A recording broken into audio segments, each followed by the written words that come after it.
हमारे यहाँ तो सीधी बात हम ये कहते हैं कि देश की लोकशाही जो व्यवस्था है उसमें किसी को भी अगर कोई बात से नाराजगी है तो आप पे अवसर आता है जिससे नाराजगी के खिलाफ वोट करो। और अगर कोई चाहता है कि इस तरह का कोई कानून बन जाए और आंदोलन से काम नहीं चल रहा तो अपनी दल बना ले, दल बना के लोकसभा विधानसभा में आ जाए। ये अगर जो मैं साथी आंदोलन कर रहे हैं मेरी उनको राय है कि वो सब लोग अपना दल बनाएं और दल बना के आगामी लोकसभा चुनाव में, विधानसभा चुनाव में पार्टिसिपेट करें, अपना संख्या बल बना लें।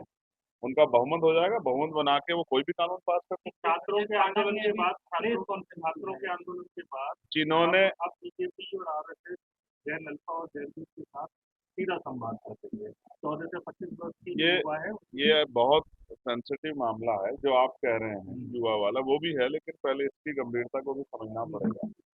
आप ये समझिए, जो लोग आज विरोध कर रहे हैं उन्होंने कभी कुछ दिया नहीं।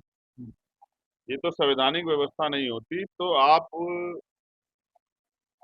ये जो चुनावी भाईचारा इसको भी नहीं निभा पाते। और मैं आपको जो बात अब कहने वाला हूँ, आपने बीजेपी का जिक्र किया, उप मुख्यमंत्री का जिक्र किया, ये पूरे आंदोलन के पीछे ही कुछ ऐसी ताकतें हैं जो जातिगत जनगणना और उसके आर्थिक आंकड़ों से डरी हुई, जिनको लगता है कि जातिगत गणना अगर होगी, उसके आंकड़े जारी होंगे तो बहुत सारे लोगों के जो झूठे भ्रम फैलाए वो टूट जाएंगे। लेकिन इसमें जो दूसरा जवाब है मेरा वो इनके सवाल से जुड़ता है।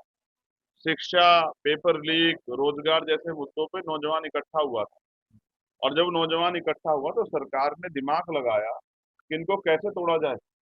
नौकरियां सरकार दे नहीं रही है, अवसर दे नहीं रही है, और तमाम तरह की जो है आवश्यकता की पूर्ति नहीं कर रही है। अच्छे स्कूल नहीं है, अच्छे कॉलेज यूनिवर्सिटियां नहीं है, अच्छे सड़क नहीं है। मैं एतमादपुर गया था, गारा हो रहा है गोडे गोडे।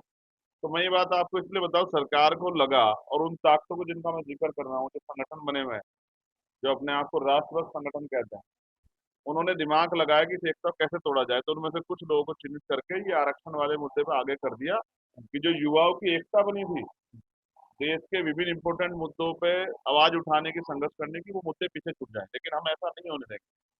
मैं फिर आपसे कह रहा हूँ, छात्रों के भविष्य के साथ किसी भी तरह की खिलवाड़ बर्दाश्त की नहीं जाएगी। आपको याद होगा और आप रिसर्च कर लेना, भीम आर्मी का जो जन्म है, उसकी जो पहचान है देश दुनिया में, वो भीम आर्मी पाठशाला से थी। और पाठशाला हम लोग क्यों चला रहे थे?